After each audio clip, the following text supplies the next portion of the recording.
the storefronts, drinking judgment junk, 40 smoking blunts, sipping the smoking, kept us from wishing and hoping the day they yoking. They protesting from Hong Kong to Oakland, igniting the day of Yah is encroaching, so the way of Yah I'm approaching by walking in the statutes and commandments and staying clear of the spiritual bandits. 400 Indian, no better way we could have planned it. It's all prophetic, so please understand it. Soon people will be famous, seeking Yah all over the planet. Salvation is near and Babylon will vanish. If you know you feel Yah, then you're walking His ways. Love Yah, serve Yah with all of your heart and soul. If you know you feel Yah, then you're walking His ways. Love Yah, serve Yah with all of your heart and soul. If you know you feel Yah, then you're walking His ways. Love Yah, serve Yah with all of your heart and soul. There's no other way I wanna walk in, a perfect way, with the spirit of the fear of Yahweh. Israel is a servant and not a homeborn slave. America's been the land of upgrades. All of us is confused, manipulated, ridiculed, and abused. Toyed and used, heart is bruised, soul on the ghost, and worshiping cartoons. We even shook from a bottle boom. Fake noise and fake news, fake results, but Yahweh's the true result and resolution, the true revolt and revolution. When we stand as Yah's army, embracing the conclusion to all men, keeping the word of Yah with all the heart and soul, and no one else has a son that they control. If you know you feel Yah, then you're walking His ways. Love Yah, serve Yah with all of your heart and soul. If you know you feel Yah, then you're walking His ways. Love Yah, serve Yah with all of your heart and soul. If you know you feel Yah, then you're walking His ways. Love Yah, serve Yah with all of your heart and soul.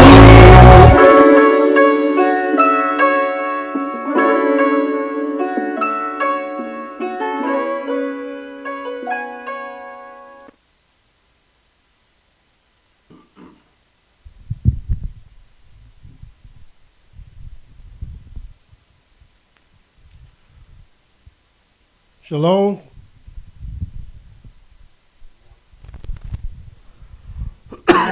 Shalom, shalom, shalom. First and foremost, giving all praise and honor to the Holy One of Israel, to the Creator of the heaven, the earth, the sea, and all that is therein is, by saying hallelujah. Praise the mighty Yah. Yah is righteous, Yah is holy, and let Yahweh be magnified. Once again, the Creator has allowed us to come before you another day, bringing to you His great, holy, and exalted words, even the words of truth.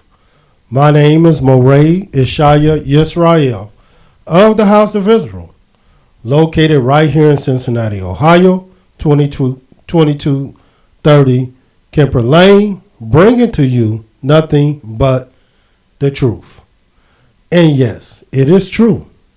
All we're going to do is tell you the truth, for Yah ordained me to tell you the truth, and this is what I'm going to do. And who is this Yah? Yah is the creator of the heaven, the earth, the sea, and all that is therein is. Yah is the Elohim of our fathers, the Elohim of Abraham, Yitzhak, and Yisrael, whom you may know as Abraham, Isaac, and Jacob. Yah is our king, He's our judge, He's our lawgiver, and Yah is our only Savior, and not just of Israel. Yah is the Savior of the world. And I praise the mighty Yah for once again giving us this great, beautiful opportunity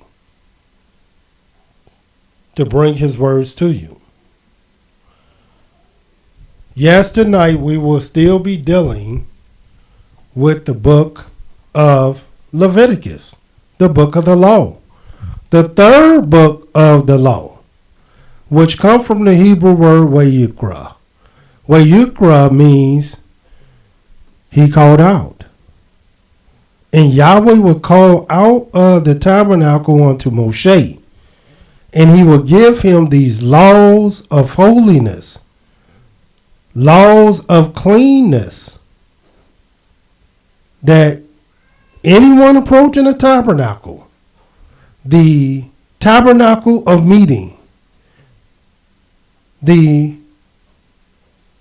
tabernacle of the congregation, that they would know how to approach the Most High when approaching and dealing with his tabernacle, and how to live a life of cleanness, a life of holiness.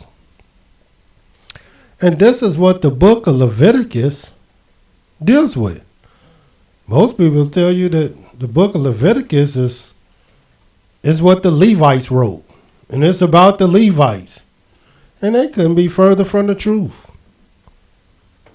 Yahweh said we are a kingdom of priests. And if you know anything about a priest, and let me show you, and we showed this yesterday dealing with the dietary laws.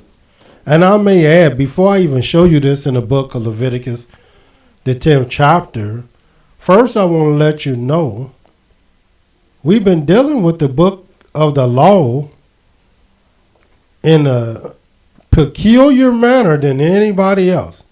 Most of our people, when they deal with the laws of Yahweh and deal with the books of Yahweh, they deal with it according to a sidra that is taught by the Jewish people. And they go through this book of the law over the course of a year's time. Not so with us. We've dealt with the book of Genesis. We dealt with the book of Exodus. We let you know what these books actually mean. How many chapters in each book. And then we gave you the meat of the books, so that you will know the whole book. 12 generations in the book of Genesis. 12 different names in the book of Exodus. Exodus come from the Hebrew word Shemot, which means names. Genesis come from the Hebrew word Bereshit, which means beginning. And now we're in the third book, Leviticus, where Yikra, which means he called out. In the book of Leviticus, the 10th chapter, learning that we are a kingdom of priests. The scriptures let us know in the book of Leviticus, the 10th chapter, the 10th verse,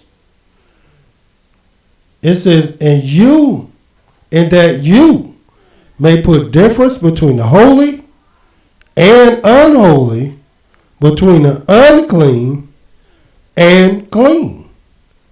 And that's what we're dealing with through the whole book of Leviticus.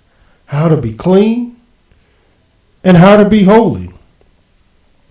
This is so important to Yahweh. Look what the Creator lets us know in the book of Psalm 19 concerning our ability to be clean. It says in the book of Psalm 19,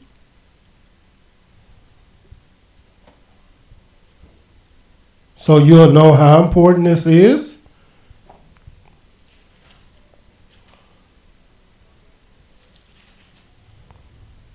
Psalms 19, this is what it says in the 9th verse. The fear of Yahweh is clean, enduring forever. It's clean. And this is what you want to know. What is the fear of Yah? It's clean. And anything unclean is just the opposite of the fear of Yahweh. And now we're talking about the third, the fourth, as well as the fifth law we will bring to you tonight. The third law is the law, the holy law of childbearing. The fourth law is the holy law of leprosy. And the fifth law is the holy law of running issues. I may add, it's only 12 different laws. And right now, we're about to deal with the third, fourth, and fifth laws. And you may say, well, no, it's way more laws, statutes, and commandments than that. Yes, that is true. But what I'm showing you and what I'm teaching you is that if you know the 12 laws that we're pointing out, you will begin to learn all the laws, the whole book of Leviticus, as well as part of Genesis, Numbers, and Deuteronomy, just by studying these 12 different laws. And it's important to know these laws because this is your direct relationship with the Most High. This is how you come near unto Yahweh. This is what holds you back or allow you to come forth. That's how important these laws are. And again, the first one is childbearing. The law of childbearing, you will begin reading this law in the book of Leviticus, the 12th chapter. And what do you think Yahweh wants you to know about childbearing? Well, the first thing he wants you to know is not even written in the book of Leviticus. It's actually written in the book of Malachi.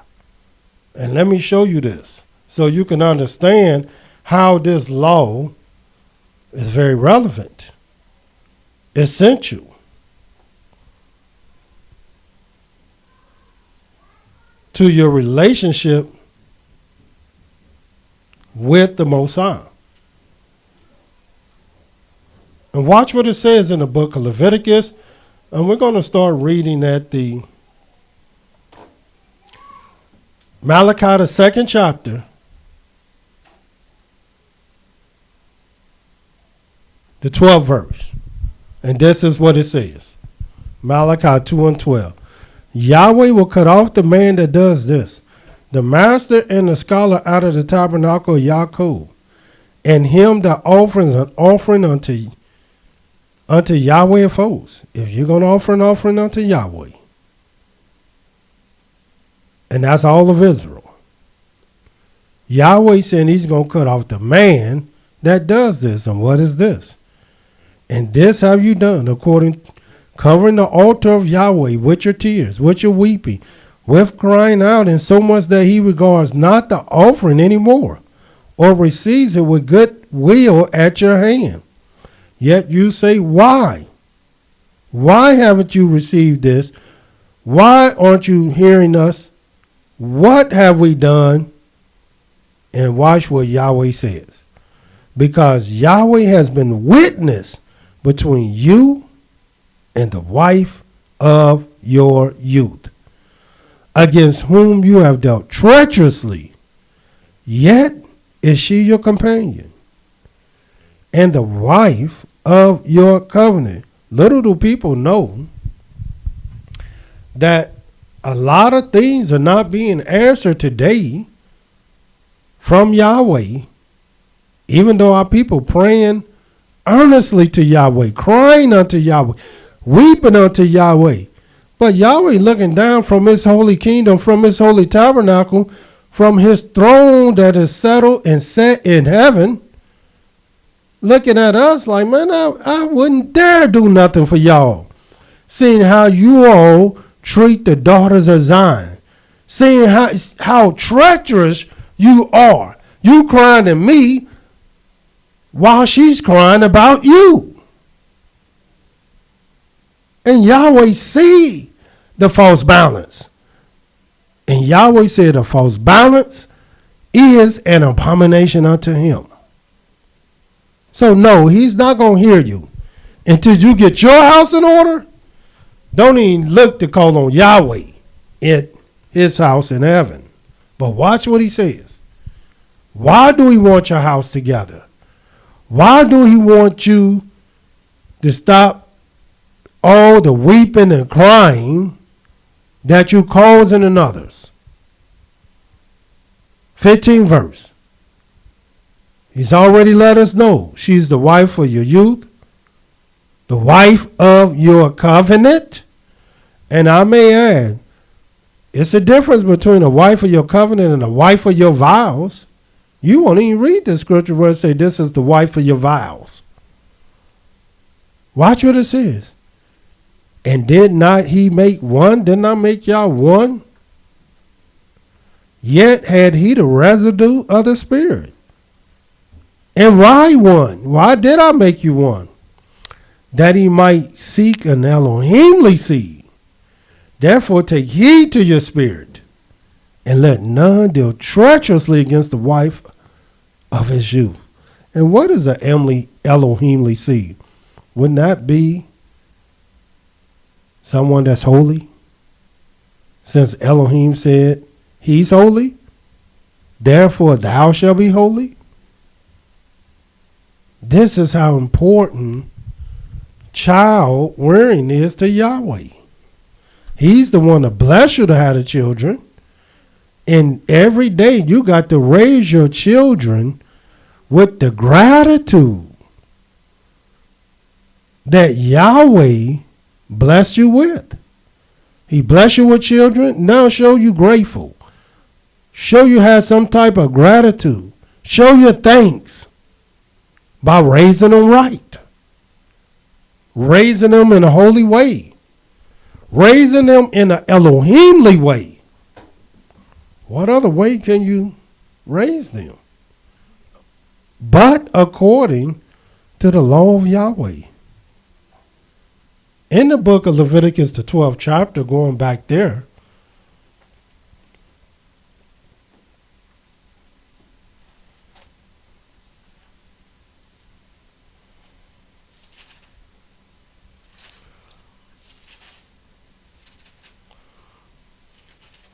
in the book of Leviticus 12.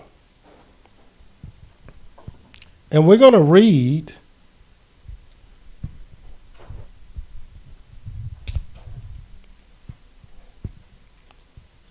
the first verse. Watch what it says. And Yahweh spoke to Moshe, saying, speak to the children of Israel, saying, if a woman has conceived seed and bears a man child, and that's what the scripture says, man child, then she shall be unclean 7 days, according to the days of the separation of her infirmity shall she be unclean. And listen, the days of separation for her infirmity, in other words, just those words alone, let us know how many days that is. And that's 7. It don't even have to describe this, even though it did say unclean 7 days. But the separation for her infirmity, the days of separation for her infirmity, is already understood because Yahweh has made that crystal clear that she's to be unclean 7 days. But then it says this, and in the 8th day, the flesh of his foreskin shall be circumcised. Well, how do we know he's 8 days old? We know that by the day that he was born. We didn't have to see a moon, a crescent, or anything. All we had to do was mark when this male child was born, and 8 days later, he was circumcised.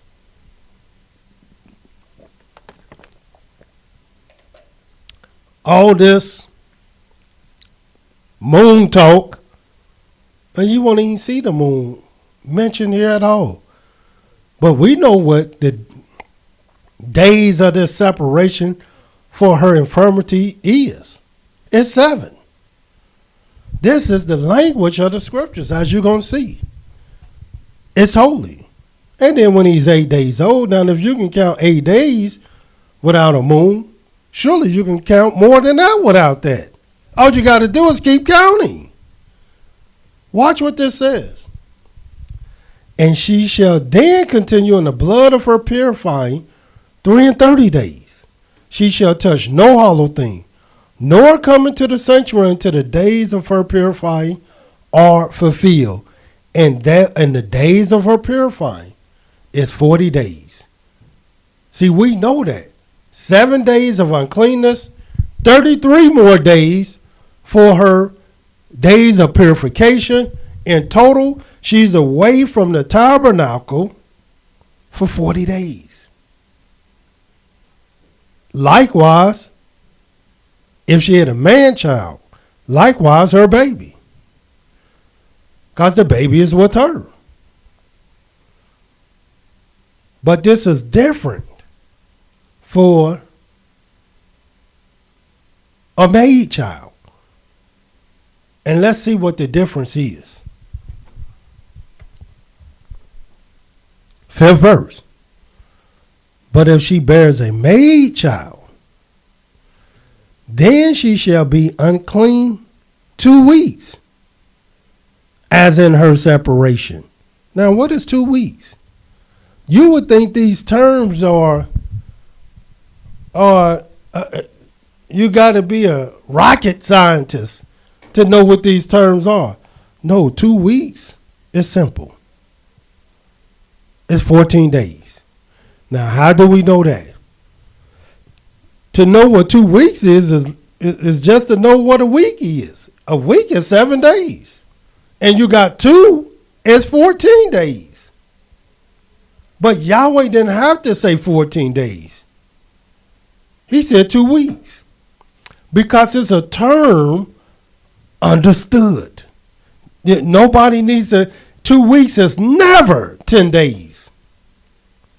Or 11 days. Or 12 days. You can't make 2 weeks nothing but what it is.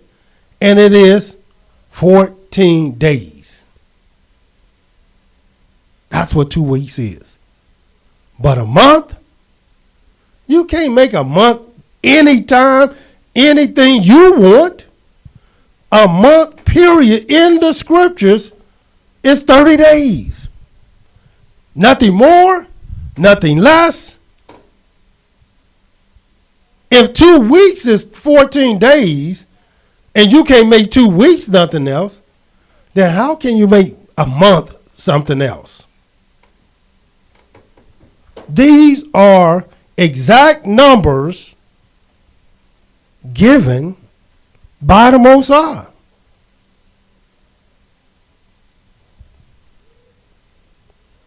But watch this. Continue reading.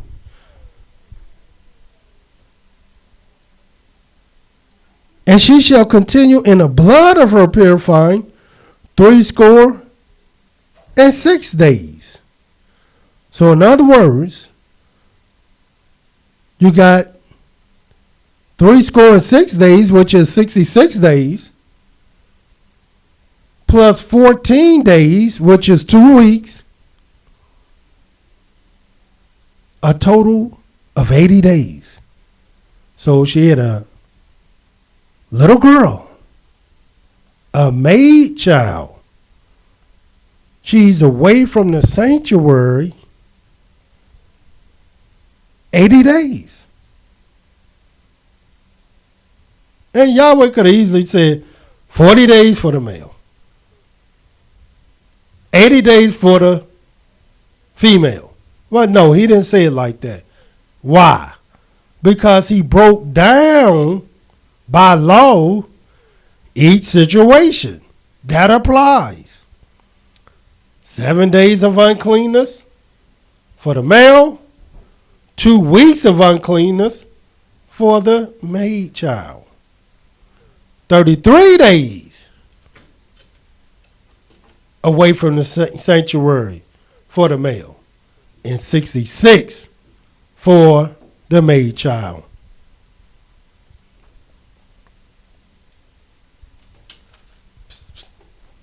Keys.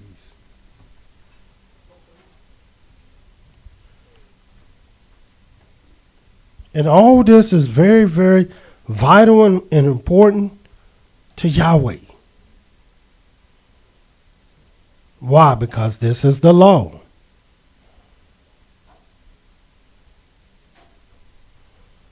And Yahweh wanted a woman to be totally clean from the issue of her blood before she came to the sanctuary.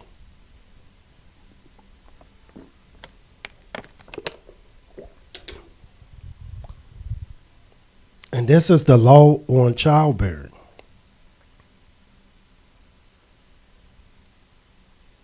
And you had to read the whole law, because then there's certain offerings that she had to make. But you know about the offerings. You know about the turtle dove. You know about the pigeon. These are burnt offerings.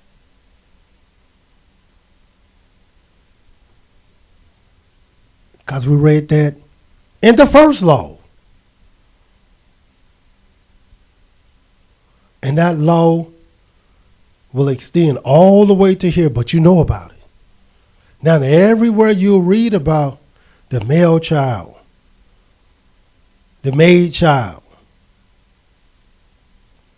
then you can understand this thing. Here it is with the man child, 8 days old. In other words, you start beginning to number them from birth. And when they're born, you just can't start saying this one day. He was just born.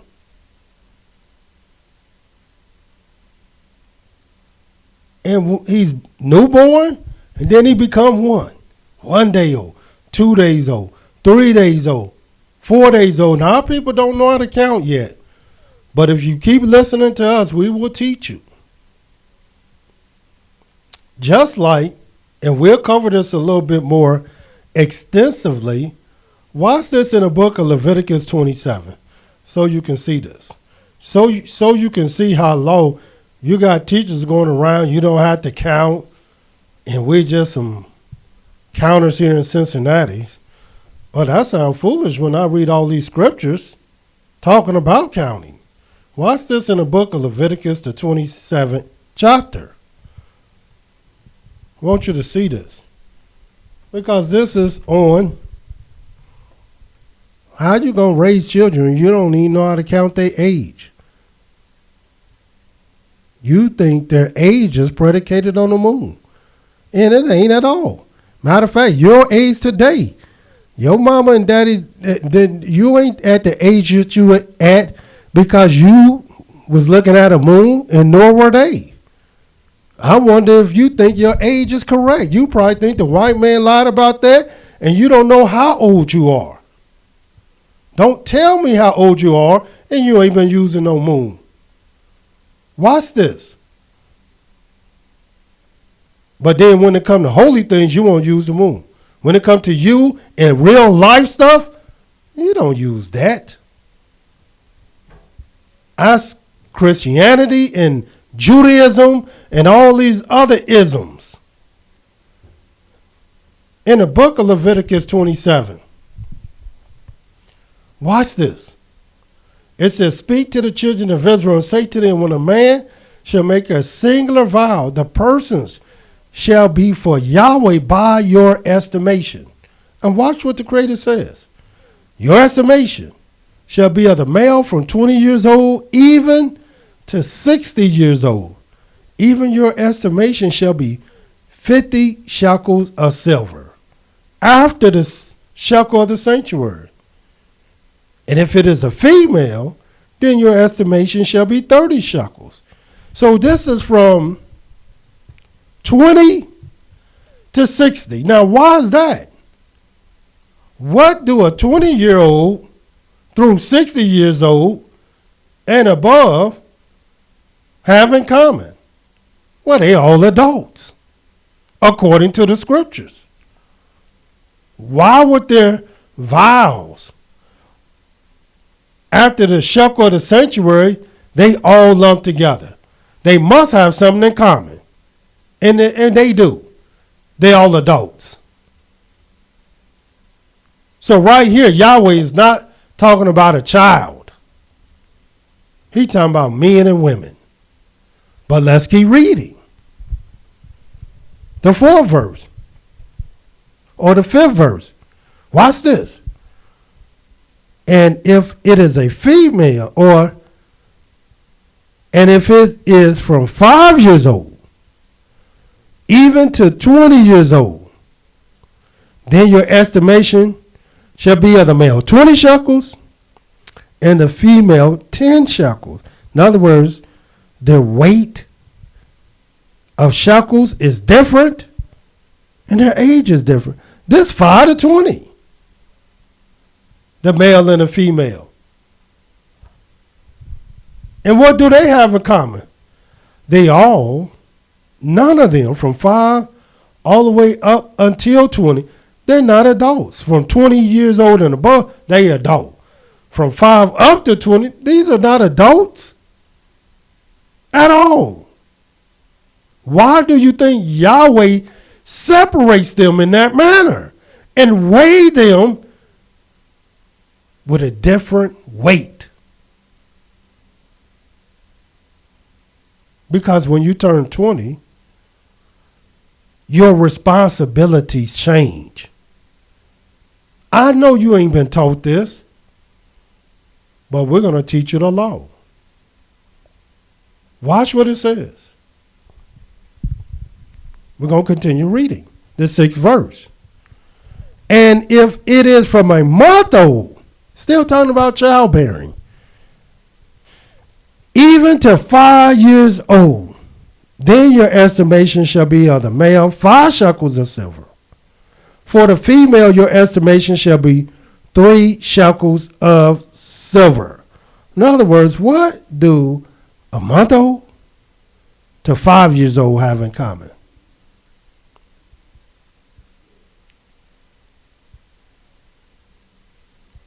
Obviously something. Because Yahweh will start this count at a month old. Not 2 weeks old. Not 3 weeks old. Not 29 days old.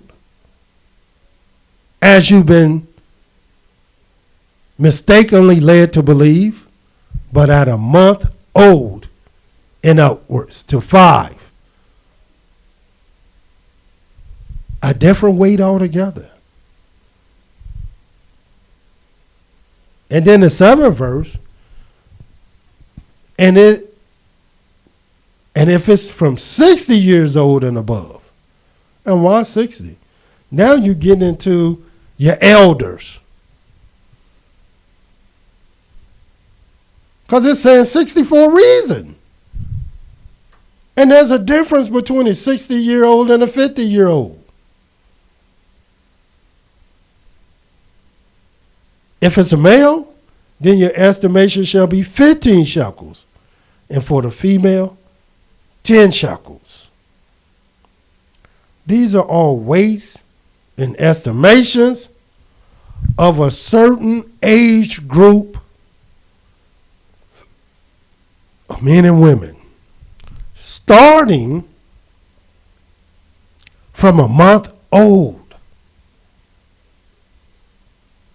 The only time you count a child before that, by law, as we showed you, is when they're 8 days old. And they count them to be 8, you got to start before that. Such as in the book of Leviticus, the Or let's go to Genesis 21. Just want you to see this. Genesis 21. Then we're going to get into leprosy. There's all types of leprosy. Now, I can't deal with all the leprosies, but I just want you to take heed to the plague of leprosy. That's the most important thing. But in the book of Genesis, because we're dealing with the third, the fourth, and the fifth law in Genesis. I'm sorry, Leviticus. The law of childbearing, the law of leprosy, and the law of running issues. In the book of Genesis 21.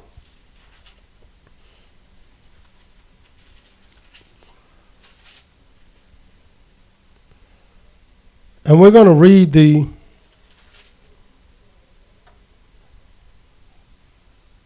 third and fourth verse. Well, we start at the second verse.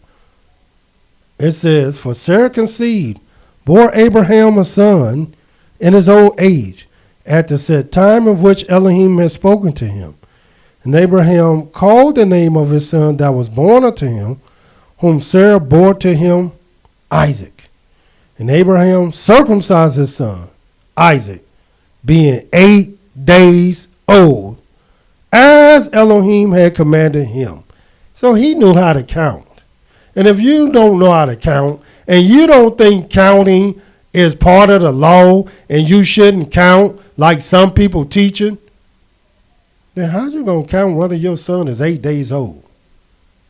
And I can assure you, you won't look up in the sky to do it. And if you don't got to look up in the sky to count whether he's 8 days old, then what in the world do you got to look up in the sky for to see if he's a month old? And you do have to count him at a month, according to the law. Yes, your man child. And let me show you that in the book of Numbers. Showed you got to count them at a month old. Just like we showed in Leviticus, the 27th chapter, that they were valued from a month old, even to 5 years old. In the book of Numbers, the 3rd chapter. And watch what this says. And we're going to read Numbers 3.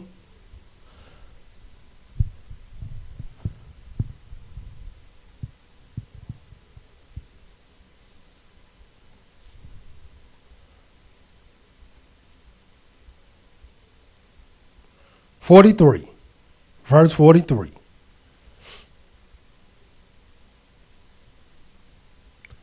And we start at 40. "And Yahweh said to Moshe, number all the firstborn of the males of the children of Israel from a month old and upward, and take the number of their names." And this is when we start numbering our males from a month old. And what is their value? Watch this.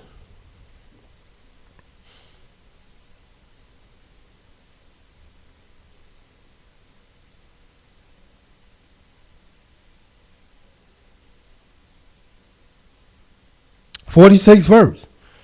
"And for those that are to be redeemed of the 213 of the firstborn of the children of Israel, which are more than the Levites, you shall even take 5 shekels apiece by the pole. After the shekel of the sanctuary shall you take them." Isn't that the law? Didn't we just read about that in the book of Leviticus, the 27th chapter? 5 shekels of silver from a month old, even to 5 for the male, 3 shekels for the female. This is the law. That's what I'm saying. If you study these laws as we're teaching you, I can assure you, you're going to know the law better than anybody you know. Furthermore, in leprosy, in the book of Deuteronomy, the 24th chapter, because the next law is leprosy. the law of leprosy.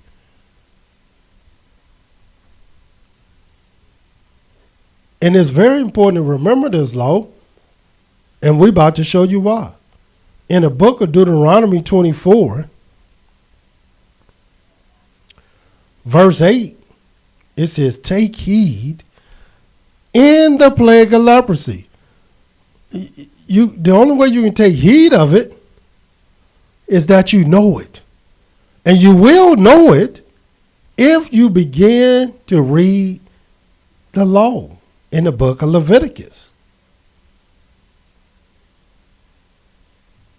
The 13th and 14th chapter of Leviticus, you will read about all the different leprosies in the book. That you observe diligently and do according to all that the priest, the Levite, shall teach you. As I commanded them, so shall you observe to do. Remember what Yahweh your Elohim did unto Miriam by the way, after that you will come forth out of Egypt. Remember that. Remember how insolent and bitter and rebellious she was towards Moses. All Moses did was brought the law. All Moses did was taught the law. But just like our brothers and sisters today, here you teach the law, you bringing forth the law, but they're not going to deal with the subject matter of the law that you're teaching and dealing with. They will just attack you personally, as Moses was attacked. Moses was attacked. Aren't we prophets too? And you can't marry this Ethiopian woman. And Yahweh knew it wasn't about no Ethiopian woman anyway. He knew their heart was against him and his laws. Just like people going around talking about we're false prophets and we this. These guys was told by false prophet, because if I'm a false prophet, I taught many of these people that call me false prophet. I taught them. And now here, just like Moses taught Miriam and Aaron, now all of a sudden he don't know the law. And this is the type of insolent Yahweh is speaking about.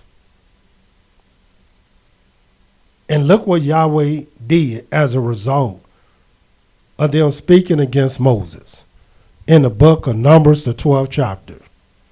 And I'm not comparing myself to Moses by no stretch of the imagination. Get that out of your mind. I'm not saying that at all. What I'm telling you is, be careful in what you speak against, because they weren't careful at all. And this is what it says.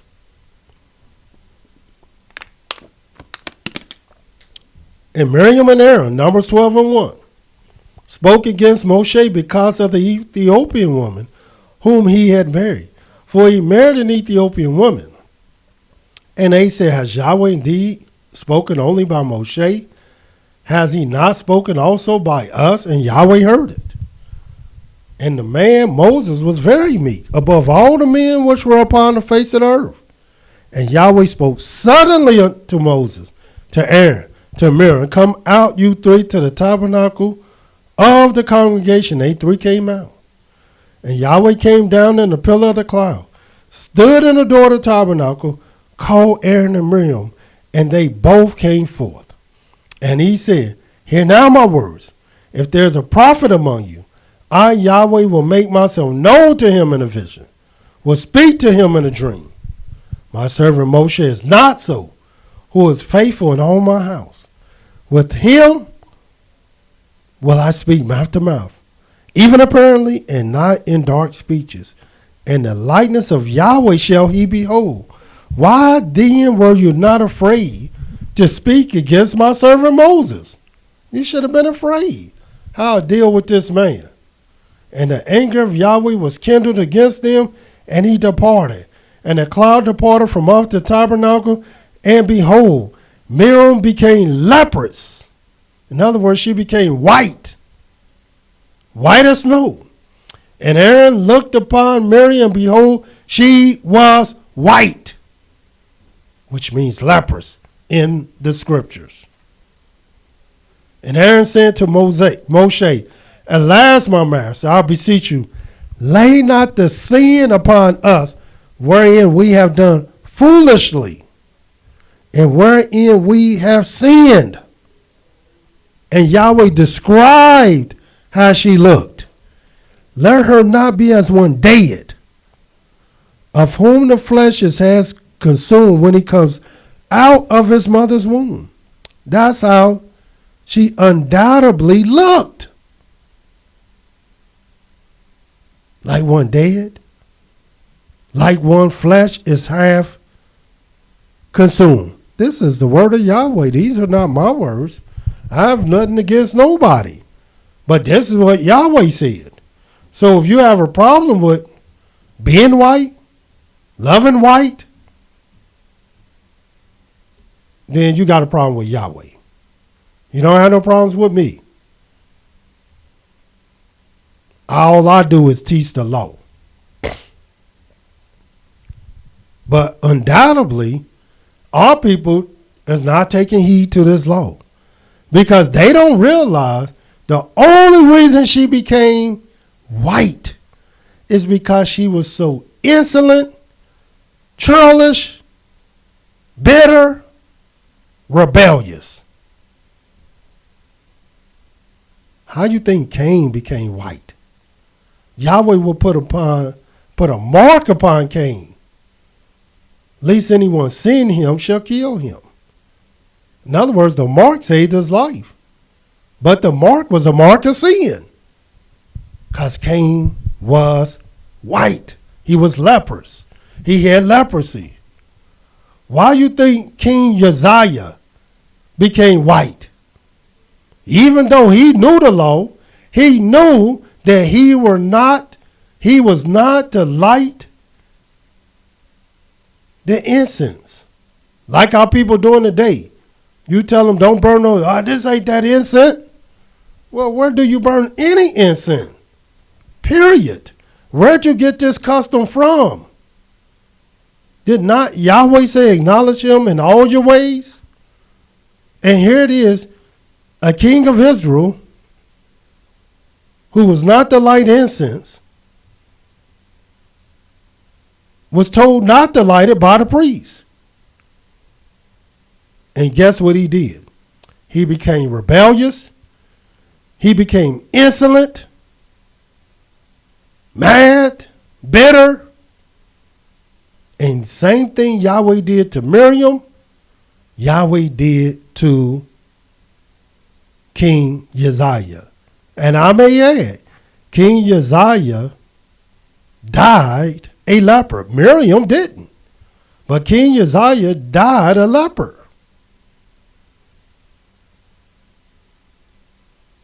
Likewise, Gehazi. And we're going to read about Gehazi in the book of 2 Kings. Because this is all predicated on taking heed to the law of leprosy. Well, where would you read that law? In the book of Leviticus, the 13th chapter and 14th chapter of Leviticus. That's where you will read that law. And I may add, it's only 27 chapters in the book of Leviticus.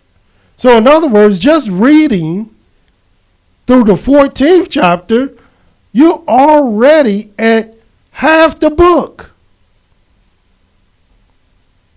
2 Kings, the 5th chapter.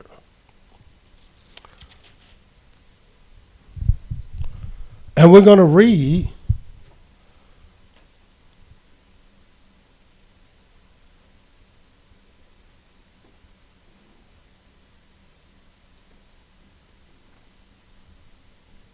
and I want to get to the meat of it because of time purposes.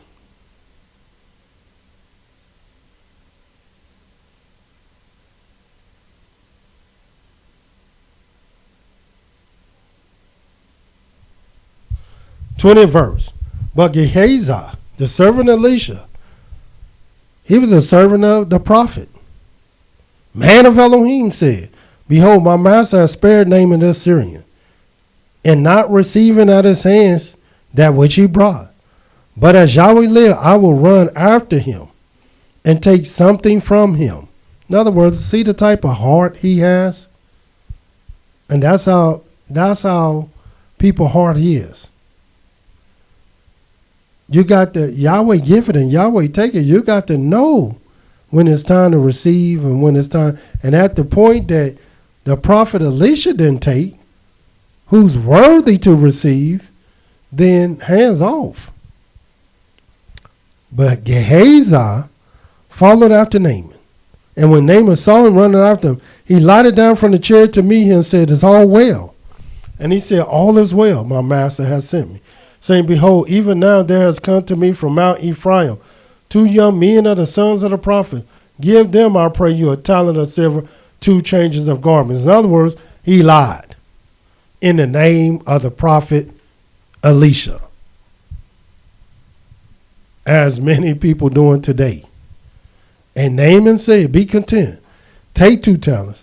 And he urged him and bound 2 talents of silver in 2 bags, 2 changes of garments, laid them upon 2 of his servants, and they bore them before him. And when he came to the tower, he took them from their hand, bestowed them in the house, and he let the men go, and they departed. But he went in and stood before his master. And Elisha said to him, Where went you, Gehazi? And he said, Your servant went nowhere. Lied again. And he said to him, Went not my heart with you when the man turned again from his chariot to meet you? Is it a time to receive money and to receive garments and olive groves and vineyards and sheep and oxen and men servants and maid servants? The leprosy therefore of Naaman shall cling to you and to your seed forever. And he went out from his presence a leper, white as snow, because that's what leprosy is. You become white. And so not only he was white, but we got a lot of white Gehaziites running around today. And they don't even know why they white. But we do. Because we know the law. They don't know who they are. But we do. And anybody who's turned white in the scriptures, it was because of insolence. It was because of rebelliousness. It was because of their bitterness, conniving, slickness towards the Most High. This is what Gehazi did. Cain did. Miriam did. King Uzziah did. And the last law that we was going to bring to you today, which is we dealt with childbearing, the 3rd law. Leprosy, the 4th law. And then running issues, the 5th law.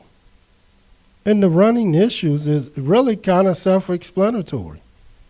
And it's something that you really got to learn about, because in dealing with running issues, it typically is not dealing with a running nose or your eyes leaking. Yeah, the nose can be issues. That's running. But typically it's dealing with your private parts, your private areas. And it's dealing with disease. And oftentimes it's dealing with also blood, semen. And these things can cause uncleanness. And remember, Yahweh said, the reason why we're talking about these laws, because he said, He's holy, therefore, you shall be holy. And the only way that you're going to learn how to be holy is that you understand the law concerning all these issues.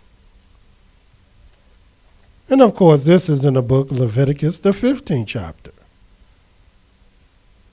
Mind you, it's only 27 chapters in Leviticus, and that will bring us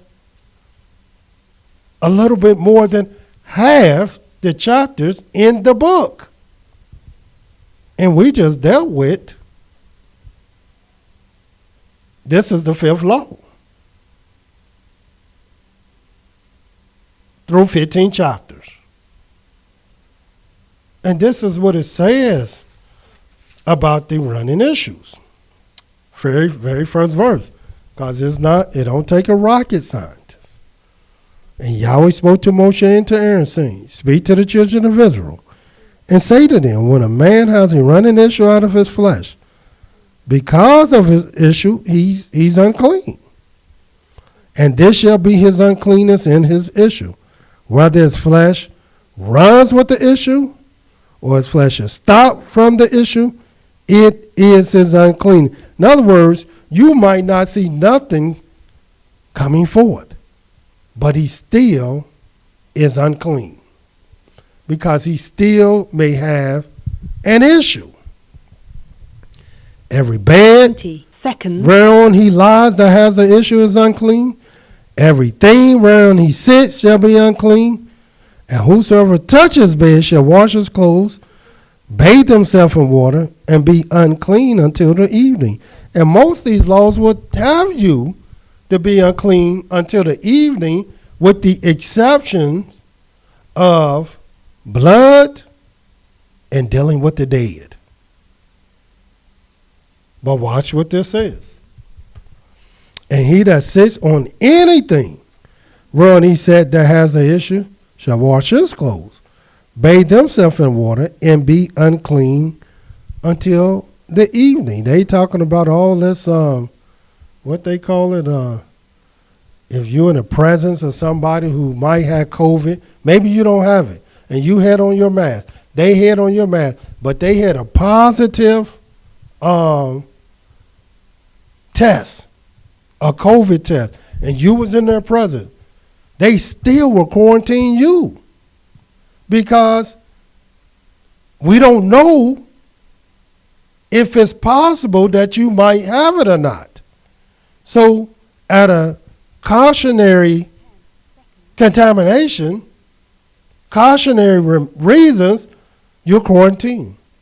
Well, this is what this is. In other words, if you sat somewhere, touch something that somebody touched, or they sat there and they had the issue, in other words, they had some type of disease or something like, we don't know if you got it yet. We at least got to wait till the evening after you wash yourself, bathe yourself, wash your clothes. Now we can see if you straight. We always did that. That's the law.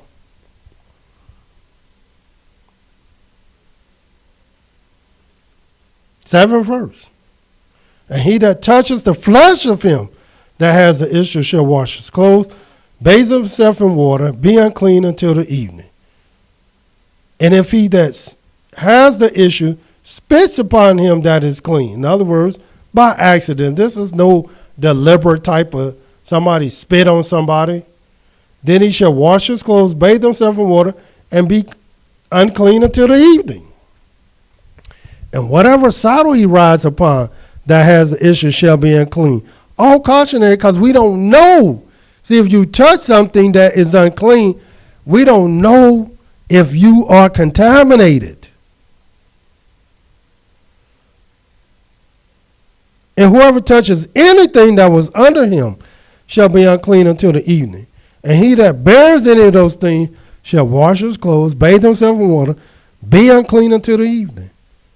And whoever he touches that has the issue has not rinsed his hands in water, he shall wash his clothes, bathe himself in water, and be unclean until the evening. And the vessel of earth that he touches, which has an issue, shall be broken. Every vessel of wood shall be cleansed in water. And when he that has an issue is cleansed of his issue, then he shall number to himself 7 days for his cleansing. Wash his clothes, bathe his flesh in water, and shall be unclean, and shall be clean. In other words, if you knew the law, this is what will happen. I touched him, right? Or I sat there. I'll be unclean until the evening. Or if the person who has the issue, they're unclean until the issue stops. Then you got to go through a 7-day cleansing period, just like a woman in her cleansing period. She has to go 7 days before she can go to the sanctuary. And this is no different. Then it says, on the 8th day he shall take to him 2 turtle doves, 2 young pigeons, and come before Yahweh to the door of the tabernacle of the congregation and give them to the priest. I mean, this is no different. And you should know about this, these pigeons and these turtle doves, because you read that in the law of sacrifices. Likewise, in the 16th verse, it says, and if any man see the copulations go out from him, that's your semen, then he shall wash his flesh in water and be unclean until the evening. Every garment, every skin whereon the seed of copulation shall be washed with water and be unclean until the evening. The woman also with whom man shall lie with seed of copulation, they shall both bathe themselves in water and be unclean until the evening, both of them. And you'll never read where it say, and the man also who lay with man and lie with seed of copulation, because that ain't even supposed to happen. Only person supposed to be lying with a man is a woman. And that's the law of Yahweh. 19th verse. And if a woman has an issue, and her issue in her flesh be blood, she shall be put apart 7 days. Whoever touches her shall be unclean until the evening, even if you touch her. And I know women feel certain ways, but that's the law. And everything that she lies upon in her separation shall be unclean. Everything also that she sitteth upon shall be unclean. In other words, it's hard to do all these things in captivity, but she's supposed to have an area to herself. And whoever touches her bed shall wash his clothes, bathe himself in water, and be unclean until the evening. Whoever touches anything that she sat upon shall wash his clothes, bathe himself in water, and be unclean until the evening. And if it is on her bed, or anything wherein she sits, when he touches it, he shall be unclean until the evening. And if any man lies with her at all, and her impurity is upon him, he shall be unclean 7 days. And all the beds wherein he lies shall be unclean. And if a woman has an issue of her blood many days outside of the time of her separation, or runs beyond the time of her separation, in other words, you got to know the time of her separation first. Her separation is 7 days automatically. I don't care if she just was, her blood was just 1 day. But that time of separation is 7 days. But if she goes beyond that, it says, every bed whereon she lies, all the days of her issue. Now they don't say all the days of her separation. All the days of her issue shall be to her as the bed of her separation. In other words, as long as she has the issue, she's separated. But if she no longer has the issue, she good. But this beyond the time of her separation. And whatever she sits upon shall be unclean as the uncleanness of her separation. Whoever touches those things shall be unclean, shall wash his clothes, bathe himself in water, and be unclean until the evening. But if she is cleansed of her issue, then she shall number to herself 7 days, and after that she shall be clean. That's why when a woman is unclean, if we were in the land, she will be away at minimum 14 days. At minimum. This is the law. These are the laws of childbearing, leprosy, and running issues. 3, 4, and 5. And we'll be back tomorrow with you, dealing with law number 6, law number 7. So until tomorrow, Yahweh love you, and so do I. Shalom.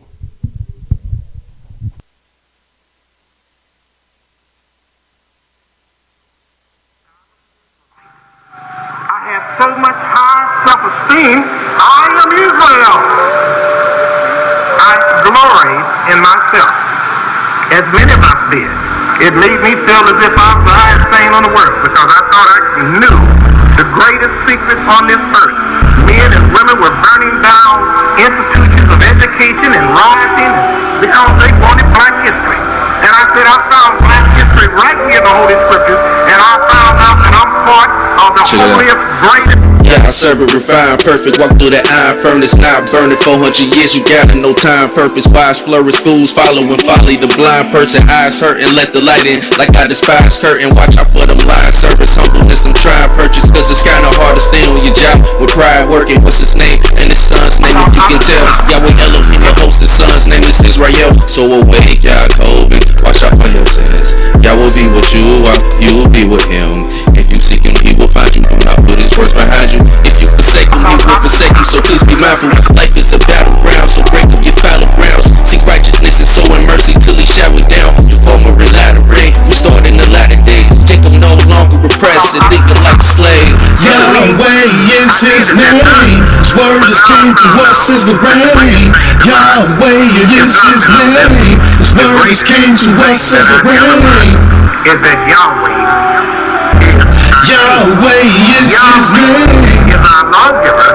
Yahweh is our His word has came to us as the rain. When I call, oh Elohim, on my righteousness you have enlarged. When I was stressed, you heard my prayers, have mercy upon. When I almost slipped, you grabbed my foot and told me to hold on. Oh sons of men, how long will you turn Yah's glory in the shade? And love, living vain, walking in your own way. Selah, be Yahweh separated to himself. That's the best, wisdom, understanding, knowledge is my health. Follow these steps, is Yashamal when I call, standing out on sin. Commune with your own heart while you still in your bed. Selah, offer the sacrifice of righteousness. Put your trust in Yah so your life just live. Or so will say, ain't no good in this day. Yah let this countenance and shine this light on his face. Put gladness in my heart more than the time when they whine and increase. Now I will both lay me down in peace, cause only Yah keep me safe. Yahweh is his name. His word has came to us as the rain. Yahweh is his name. His word has came to us as the rain. thing that I ever learned is that Yahweh is his name. Yahweh is our lawgiver. His word has came to us as the rain. I glory. I was an Israelite. I have so much high self-esteem.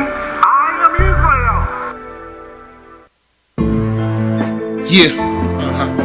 Live free. Come on. Fourth tribe Praise for 100 centuries. Yeah. Yeah. Let's go. Take a look at my soul. Nothing left but these hoes. They tried to take me down, but Yah is in control. So now I ask you, you suddenly black too?